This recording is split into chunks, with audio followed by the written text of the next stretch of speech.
Het muziekspektakel Voor mij al Grutslop is van Harmonie Eendracht uit Meijel krijgt op zaterdag 19 oktober voor het eerst een kids-editie. Harmonie Eendracht begeleidt een avond lang zangtalent in een gevarieerd programma.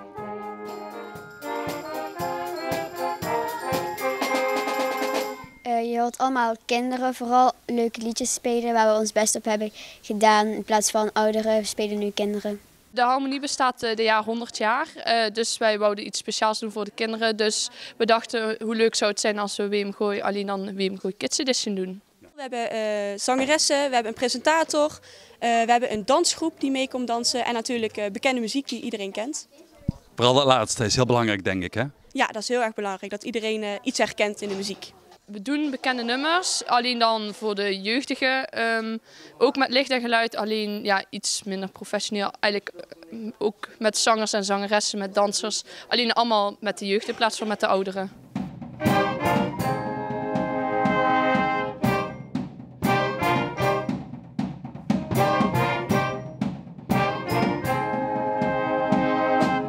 Ik ben ontzettend trots op ze. Ze zijn bijna altijd present tijdens de repetities. En ze oefenen heel hard thuis en daar ben ik heel erg trots op en heel blij om.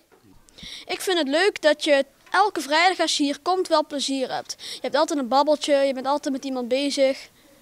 De repetities zijn ook wel leuk, vind ik persoonlijk wel. Nou, we hebben een heel leuk kinderkoor, Mikiko. Die kunnen allemaal fantastisch zingen. Een aantal daarvan hebben zich opgegeven voor de auditie. Dus nou ja, we hebben hele leuke zangeressen dit jaar. Ja, Corneeltje, wij moesten dan auditie doen en dan gingen Corneeltje en Lotte samen eens kijken welke liedjes het beste bij wie passen en dan kreeg je gewoon de liedjes toegewezen.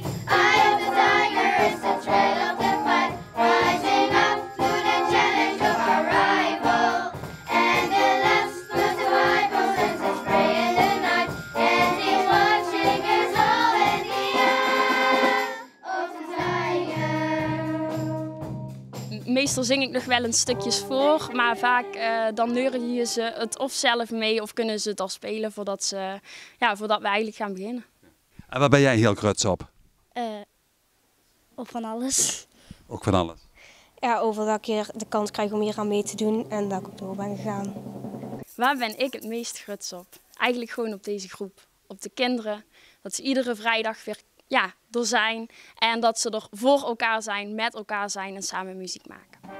Ik vind dat mensen moeten komen kijken, omdat, omdat het orkest voor ons hebben we heel veel moeite voor gedaan. En ik vind dat hun ook moeten komen kijken, want als je naar volwassenen komt kijken die er veel moeite voor doen, moet je toch ook wel naar kinderen komen kijken, want die doen er net zoveel moeite voor. En ik denk dat dit ook heel leuk gaat worden. Op 19 oktober is het zover, dan staan deze kinderen op het podium.